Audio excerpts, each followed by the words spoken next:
Hello, noble ones. Welcome back to my channel. This is the Metatron speaking, and welcome to Metatron's Academy. So today we're going to look at the channel. We have done a reaction video to his content once a long time ago, but it's the channel Language Jones with 283,000 subscribers. He puts forth quite a very interesting content, in fact.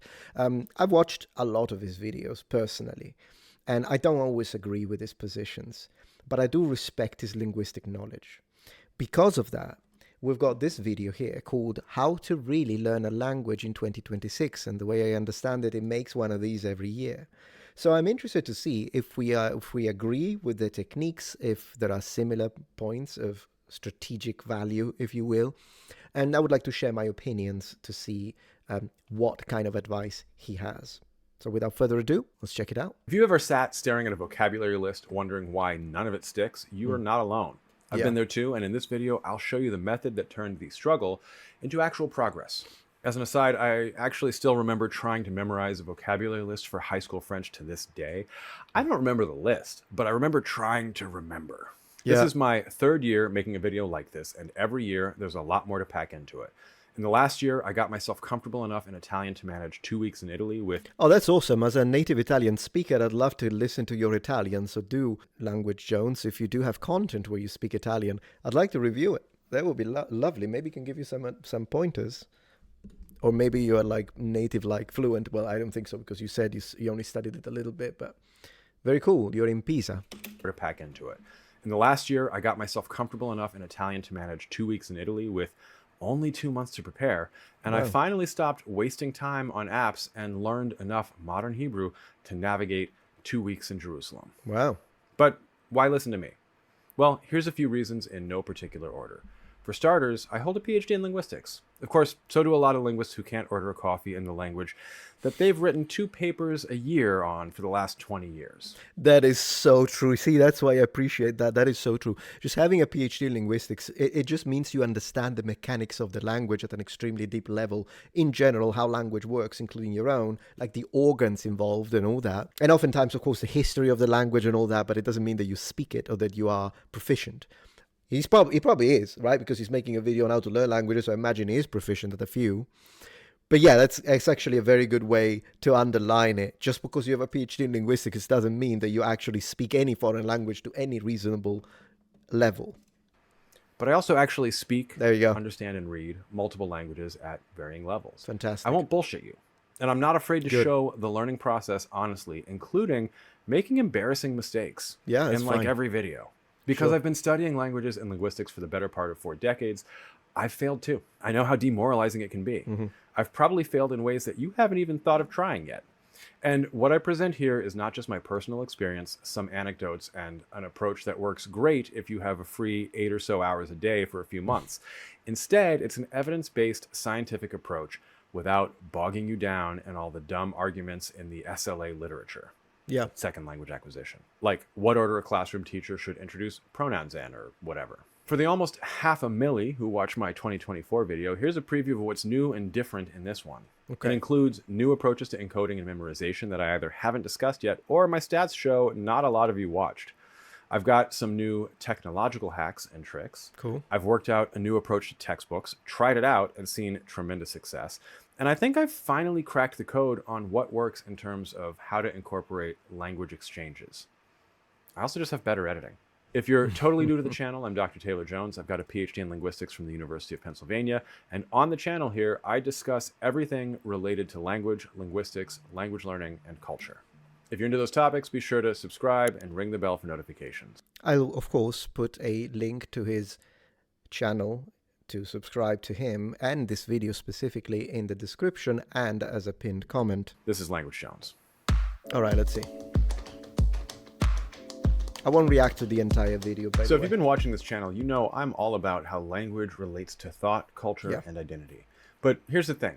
Actually learning a language That's where theory meets practice, and that's why True. I'm excited to tell you about today's sponsor, Lingoda. Let's go. Lingoda is an online language school with live interactive classes taught by I'll let his spot play, but I'll just go twice as fast. Certified native level teachers. We're talking real conversations, not just XP streaks on an app. And with the new year coming up, they're running their Sprint Challenge, which is honestly pretty genius from a motivational psychology point of view. So here's how it works. You commit to either 15 or 30 live classes per month for 2 months. It's structured accountability, which research shows is huge for language acquisition. It's small group classes, maximum 5 students. So you're actually speaking, getting personalized feedback, and not just lurking in the back of a virtual classroom. And here's the wild part. UK and US students can earn 100% cash back when you complete all your classes. So if you stay consistent and hit your language learning goals, you basically learn for free. Plus, I've got a code for you, Jones100. You'll get 20% off Super Sprint or 10% off Sprint, plus an extra €20 or $25 off on top of that. They offer English, business English, Spanish, French, German, and Italian with 24/7 scheduling to fit whatever chaotic routine you've got going on. New year, new skills. If you've been putting off that language goal, this is your structured, science-backed push to actually do it. Check out the link in the description, use code Jones100, and start 2026 speaking a new language. Language learning isn't just a problem. It's actually a lot of problems all bundled together.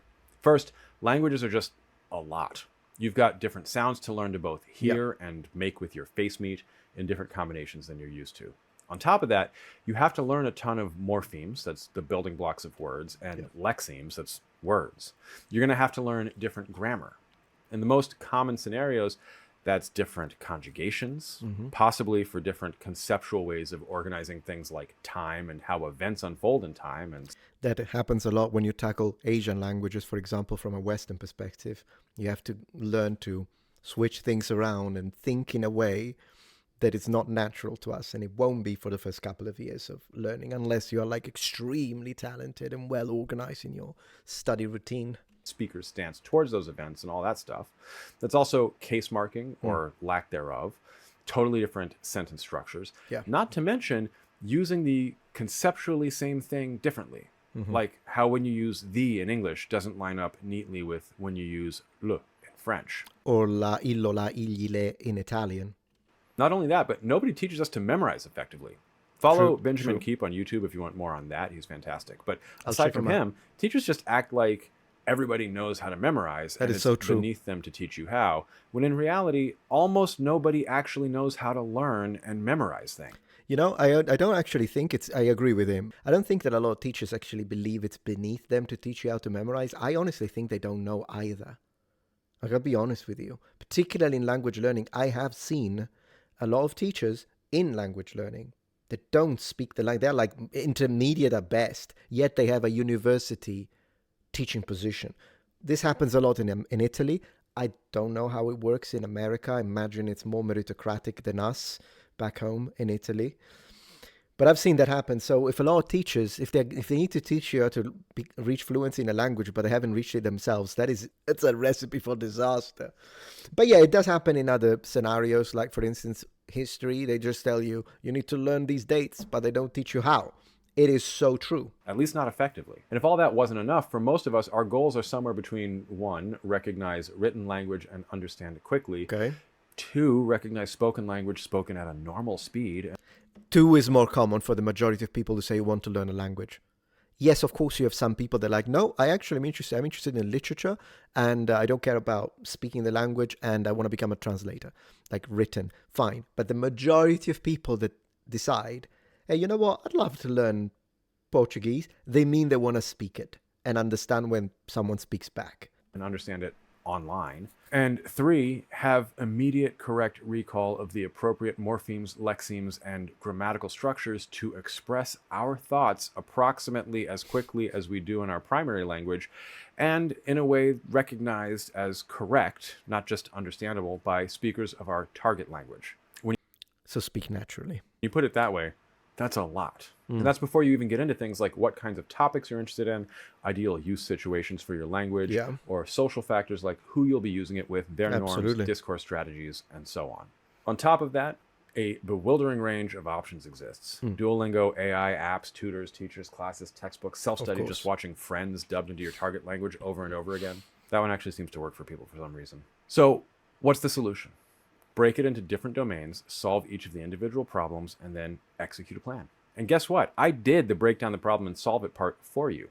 You're welcome. First, how to understand the parts of the language you're learning. There are 2 main approaches, and neither is right or wrong. There's the linguist approach, skim a grammar of X language and learn all the pieces and approximately how they fit together. Conceptually, not practically. Then start working through how to implement learning it. A later step I'll discuss very shortly. 2 is the YouTube polyglot approach. Dive in and start memorizing. Make connections where possible, but we're going to just brute force it with volume. And then once we have sufficient volume, start making connections, whether implicitly or with explicit study. Maybe that grammar the linguist started with. Okay, yeah, I'll see how he expands on this, but you can see he's very methodological and very scientific. This is not a bad thing, of course. It's just that, to me, Language Jones looks like the kind of guy to whom, if you give the most complicated grammar structure on planet Earth, he'll love it. But that's not every person. In my experience, when talking about averages, of course, every study method needs to be specifically designed for each individual student, and they need to be modified accordingly. I'm sure he would agree. But if we were to talk about averages, generally speaking, the majority of the population within any given language learning scenario, it's going to be a mix of these two. Someone like him is probably going to be this, yeah. This is kind of like the inside learning I talked about in a previous video, but without a conceptual through line. You're just taking advantage of statistical properties of language to assume that you're going to encounter the most useful, most frequent language approximately the most frequently. Neither's better. They're personal preference. I do one, my wife does two. One would make her pull her hair out and scream. But recognize either way, it's all learnable and finite. The grammar fits in a book, sometimes even a small book. And while there's a ton of words, that's a finite set too. My goal has always been to be able to communicate effectively and to have the active vocabulary of, I don't know, like a high school graduate. Although my idea of what that means might be laughably out of touch. And the passive vocabulary recognition of a college grad. I'm not trying to write novels in other languages like, Nabokov or Conrad or whoever. Second, determining goals. Now, for me, I've got different goals in different languages. Of in course, French, these goals where change, I already have a foundation. To the extent I'm working on anything, it's improving academic reading. For the other languages I've studied lately, it's just prepping for travel with the idea of being able to navigate day-to-day life and make small talk. That's very cool. I think, of course, most people will fall into this. Personally, I have never really understood the appeal of learning just enough about a language. I'm not saying that that's what he's saying. I'm saying in general, to like be able to read and understand an academic paper, but then you can't order coffee in that language. I've always been a practical conversation person. Like, I'm interested in learning the people. I know it sounds weird the way I said it, but I actually mean it that way. I love interaction in language learning. Even when I picked up English as my second language, the fact that now I could have a conversation with him, who is a native speaker, is the reason why I picked up English, so that I can speak to people that speak this language natively. And this gives me an access point to the culture, to the ideas, to the food. Not that I need it, but I mean to understand the food deeply the way they do, right? Rather than taking someone else's cuisine and adapt it to my own. Now, living the experience as they do, and I do this with any language that I pick up, because I find it as a key in order to enter another country's school of thought, ideas, mythologies, religion, culture, and communicate and make friends, right? That's why I do it. So for me, like, improving academic reading, fine, but only after I've become fluent in the language. But that's just me. Maybe someone is content with being mildly conversational, but then they just want to be able to read that really complicated quantum physics manual, whatever floats your boat. In the last year, I actually calibrated my study to my goals, and wow. Good. You wouldn't believe what a difference that makes. Excellent. I might still have the overarching vague goal of learn Italian, but starting with the smaller goal of learn the basics from a colloquial Italian course, and then working even smaller and shorter term, learn the formation of the future tense, and when I'm most likely to encounter it or to need it.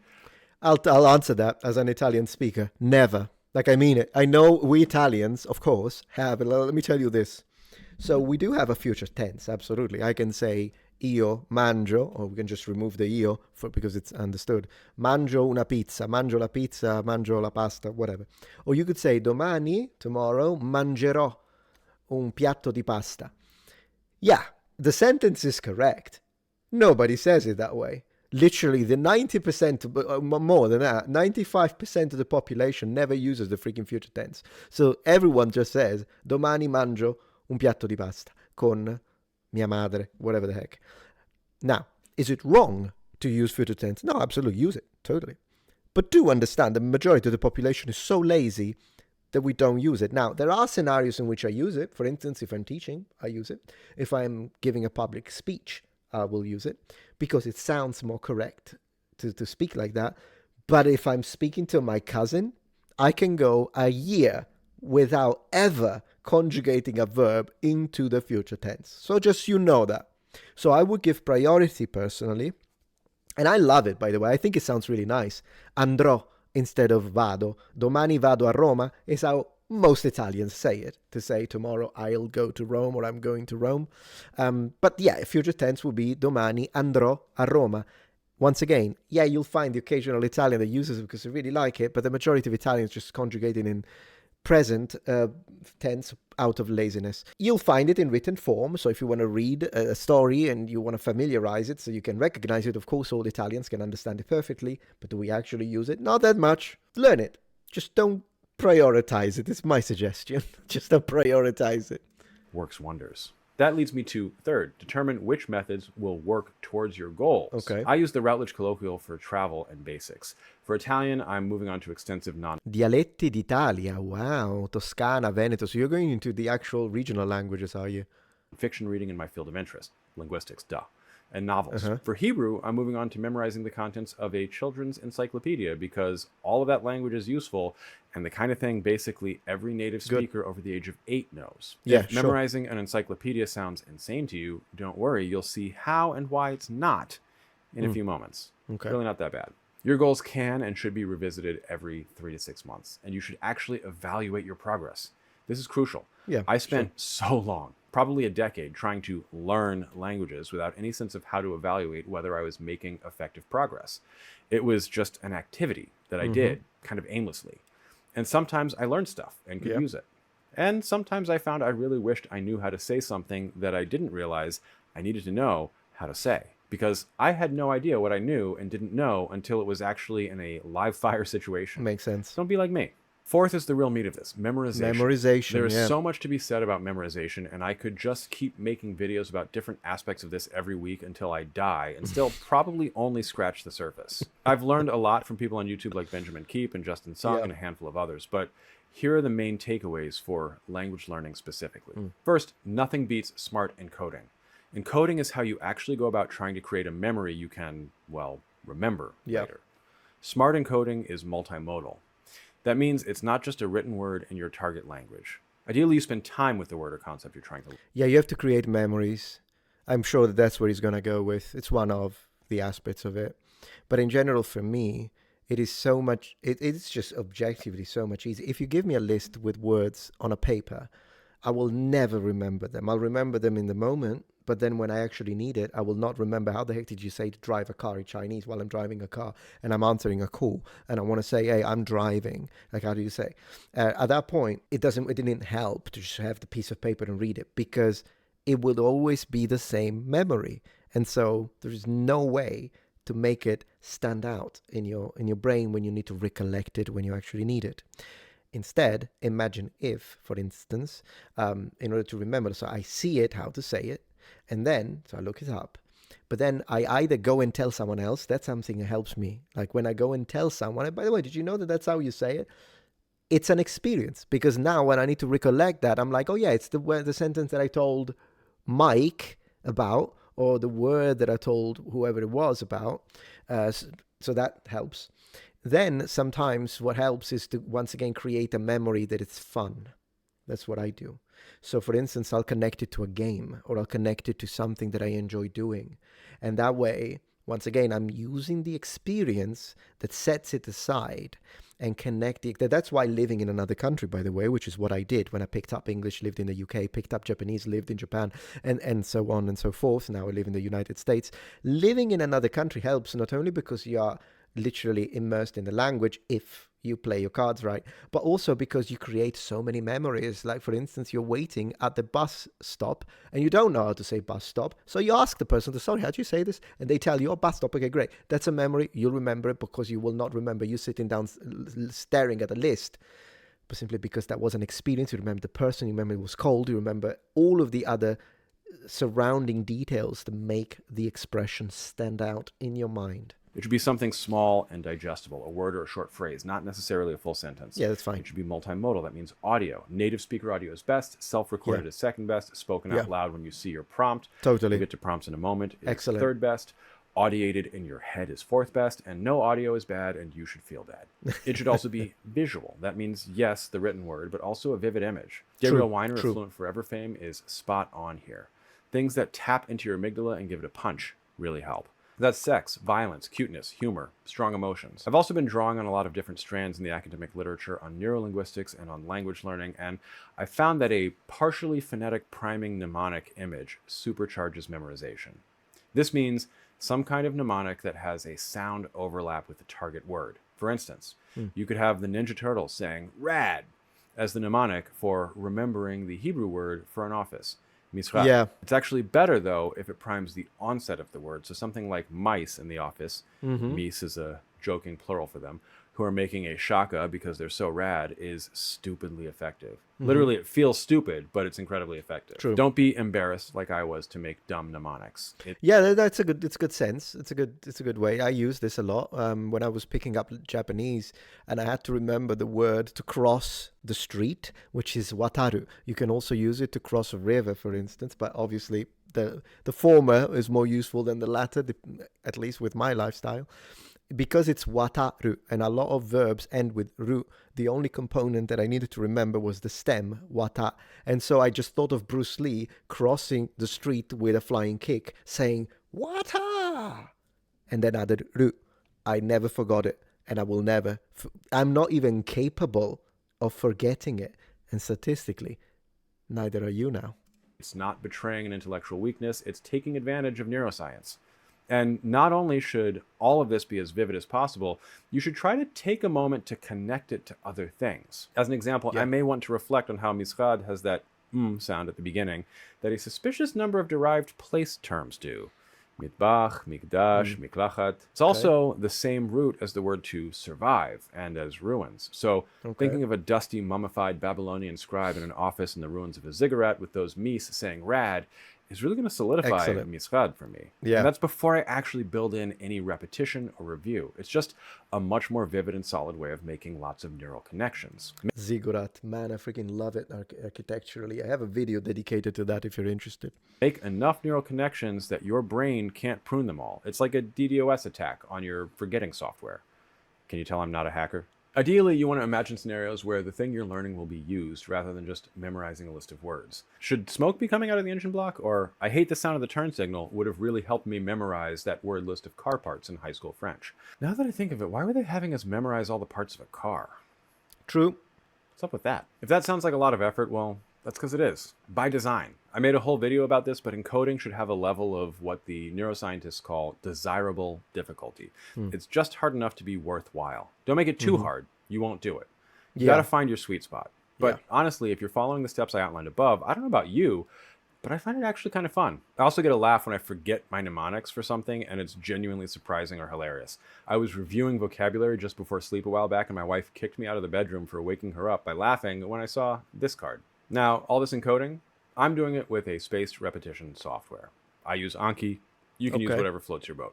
The basic idea is it's flashcards, but with all the bells and whistles of a JSON object. And the reason for doing flashcards, and what Rosetta Stone and Duolingo and everything else that's annoyingly repetitive is trying to build in, is that you are testing yourself. And the very act of testing, whether you get it right or wrong, helps lock things into your memory. Of course, sometimes getting it wrong locks it into your memory more than getting it right, by the way, because by getting it wrong, sometimes it's funny, sometimes you remember it because it annoys you, or other times. So there are a lot of reasons as to why making a mistake is a fantastic way to learn, believe it or not. SRS systems then allow you to memorize better by optimizing when you next see what you just tested yourself on based on whether you got it wrong or right, and perceived difficulty of getting it right if you did get it right. That's right. Testing yourself is good, actually. Failure is fine. Forgetting is literally part of the learning process. True. I don't know about you, but that was a liberating concept for me. And in fact, Anki goes so far as to tell you what proportion of the things you have started studying you should not yet really consider yourself to know just yet. The basic idea, though, and maybe one of the most important in the whole video, is that forgetting is part of remembering. That encoding makes for a ton of connections for your brain, but your brain prunes connections every day. Yeah. So forgetting is natural and in fact desirable. The things you want to remember, you have to actually keep doing to stave off the forgetting. And He's absolutely right. That's why making vocabulary actively connected to your daily routine is the best way to remember stuff. Like literally, it doesn't even matter how weird or random or technical of a word we are talking about, because the brain treats them all the same. The difference is, of course, if you are a baker, most likely to you, a word that has to do with bioengineer, it's weird and it's difficult to remember. But then again, for instance, that's not because the word, when it comes to bioengineering or whatever it is, astrophysics, is particularly hard. It's simply because you don't use it, because it's not connected to what you do every day. Likewise, if you have a reason to constantly repeat a word in your daily routine, you'll never forget it. Look at words that I remember, like greaves for armor, or like a pair of sabatons, or for instance, breastplate, backplate, fold, tassets. Why will I never forget them? Because I did 10 years of videos on armor. I'll never forget it. But in theory, these are kind of technical terms. It is what it is. Reminder strengthens the connections. And this is a placard. Just a long-term thing. It's not something where you can repeat 100 times once and then you've got it. Very true. This is why those learn a language... In fact, it's better, sorry to interrupt him again, but I'm getting very involved. At least it's very transformative this way, the video. But in fact, it is better to repeat once 100 days than to repeat 100 times one day. And in fact, we don't even need to go to that extreme. In my experience, if you repeat the same word for a week every day, you'll master it. You could still forget it, but I'm just saying it is definitely better to repeat over time. And for me, I think sleeping solidifies it. If you sleep over it and then try it again the next day, it's better than saying it 1,000 times without sleeping. Just my own theory. Maybe you'll agree or disagree. We'll see. Which in a month or even 3 months things are complete nonsense. That's just not enough time to actually consolidate what you've learned into long-term memory. I can already feel the Italian that I studied this summer starting to fade. I mentioned those stats from Anki. Keeping track of your testing, what's hard, what's not, what you're still working on, is incredibly helpful. Because otherwise, how do you evaluate progress? Vibes? Feeling like you know a language? I mean, I love the confidence that I see from people on YouTube, but confidence and competence are not the same. True. Man, I'm dropping some fire in this video. Let me know in the comments if you want forgetting is remembering, or confidence is not competence. I liked the second one, the latter. I vote for the latter. Shirt or something. I might need to revisit making merch. Before I stop talking about testing, I should point out that there's different kinds of tests. On the easy end are like flashcards you made. On the hard end is unstructured conversation in a foreign country. I thought he was going to say international certifications. There's a whole range in between that's scalable. So spoilers, maybe a little light language exchange or tutoring sessions once you've got a good amount of grammar and vocabulary under your belt. For unstructured conversation, but with guardrails, it's probably a good idea. There's also non-negotiable other stuff if you really want to optimize your language learning. And trust me, you're going to hate it. That's your sleep, your nutrition, your hydration, your exercise. Have you had enough to drink today? Really? And you're going on a full night's sleep and nutritious diet? Must be nice. Let me know in the comments how that is. But those things are important. And the more you can do to manage your physical health and stressors, the faster you're going to learn your target language, putting in the same amount of time and energy. Agreed. So in the last year, I took the Routledge Colloquial Italian and later the Routledge Colloquial Hebrew and just dumped them into Anki using the method I described above, generating speech from HyperTTS, an AI-based text-to-speech subscription. Technically, I'm certain it's just a recursive neural net trained on a large data set, but whatever, we'll call it intelligence. I was still putting it all together with the Italian, so I need to go back and clean up a little. But by the end of this process with Hebrew, it was really, really noticeable how much better and faster I was learning. And it's wild because I was learning a Semitic language that's just not at all related to English faster and more effectively and confidently than I learned French. And English, my native language, is like 80% French. But how does this change when it's Biblical Hebrew or Babylonian Aramaic or Koine Greek or Latin, when it's Japanese for studying judo in Tokyo before going to soak in an onsen? Oh, I really want to do that now. The answer is that it kind of doesn't. For a language like Latin, recordings are a little harder to come by. For, I don't know, Old Persian, it actually kind of makes it easier because you don't need to find a way to get good quality audio. It just doesn't exist. So you can just record your voice. And yes, you're going to be talking about things like laying waste to a city, not ordering a coffee, crushing your enemies, seeing them driven before you, hearing the lamentations of their women. Conan. Crush your enemies, see them driven before you, and you hear the lamentation of their women. Like, yeah, guess what? You can still find a mnemonic and get to work. My fifth recommendation is build in real-world use scaling your goals, but like not laying siege to cities or whatever. No. Let's take reading, for instance. When I was first learning French, I would buy books with the intention of reading them to learn French. Not a great plan. Doesn't work. Now, no. there are some where it was actually a lot You got to speak if you want to learn how to speak. It's that simple. of comprehensible input at approximately my level once I was at about A2 or B1 in French, and those were great. Big shout out to Georges Simenon. I devoured the Maigret series about as quickly as he evidently cranked them out. And the fact that he was writing more or less on autopilot meant that I got just a lot of repetition of the same descriptions. Bad, or shall we say inattentive writing was actually a memorization aid. Anyway, that's not what I recommend though. Start simpler. At first, that's just planning on reading a sentence or two in your target language from a real-world source. Absolutely. Not an exercise in your textbook.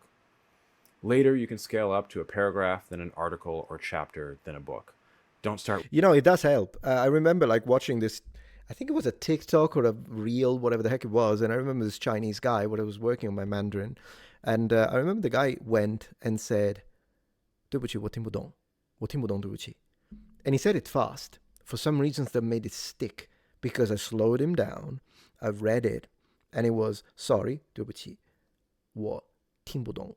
I didn't understand. I don't understand. So like you say something in a language you don't understand and you want to make that clear in Chinese, that's how you say it. For some reasons, repeating that and putting it in the context of this guy who was particularly funny, by the way he did it was a skit. It just stuck in my mind. And I'm sure that if I had read the same sentence in a textbook, I wouldn't know it. But now I do. With reading a book. If you do that, you just have an entire book that you haven't read and can't read that's just sitting there making you feel bad. The same goes for other media. Try playing podcasts just to get a feel for the language in the background. Just hearing it more is going to help train your ears. And according to at least some studies, this alone can improve your pronunciation without conscious effort. Don't expect it to make you sound native, though. Not what he said, not strawmanning the guy, but I do know that some people might misunderstand it. Pronunciation requires conscious effort. However, I agree. The more you listen, the more your ear gets used to the sounds. And therefore, it will be then easier to try and reproduce them as closely as possible. Later, listen for recognition of random words. Then for getting the gist.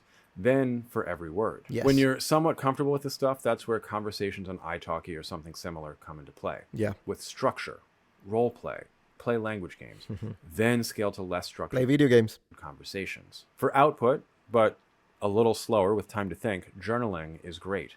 I've never been big into journaling in general, but I know that it works, and there are some who absolutely swear by it. The other option is to intentionally focus on, well, deconstructing writing. What is good writing? Good argumentation, good rhetoric in your target language. You can deconstruct that and memorize those pieces and then use games, structured journaling or whatever to actually get in the habit of getting those in your writing or your speech. It's the same as learning academic language in your first language. Of course, some of you never learned that, so let me tell you a little about how I did. When I was in high school, I did the International Baccalaureate program, and all of us thought we were getting one over on the teachers by just learning how to bullshit. Turns out, tricksy teachers that they were feigning resignation against our unrelenting bullshittery to actually cultivate that skill. They fucking Tom Sawyered us. But we really felt like we were really getting away with something when we sat down to write an essay, by hand, in cursive, uphill both ways in the snow, and we worked in phrases like, to what extent? They let us make learning academic cliches into a game and to feel like we were seeing through sophistry whenever we encountered language like the primary locus. I cannot tell you how much this helped in grad school because I was in the habit of thinking of that kind of language as a bullshit game authors played. And more importantly, I was in the habit of translating it into simple concepts. Nothing wrong with doing that, though, particularly if the audience is not used to the technical terminology. It's fine to use the technical terminology, but one thing I do, and I used to do this when I was teaching in school, is that, yeah, use the terms because you want the students to learn it, but always attach an explanation when possible, unless you're confident that everyone knows it. Anyway, have fun with it. Let me know if you want a full video on academies. Sixth and final record. Okay, so I'm not gonna watch the end, so you guys can check out this sixth and final recommendation. Just you'll give him a like, and if you enjoyed watching this, make sure to subscribe. I thought it was a valid video, as I was expecting it to be, because that's how it always is. It's really, really good content and very proficient. So anyways, thank you for watching, and thank you Language Jones for making an interesting video to watch, and I will see you for the next one. Keep learning.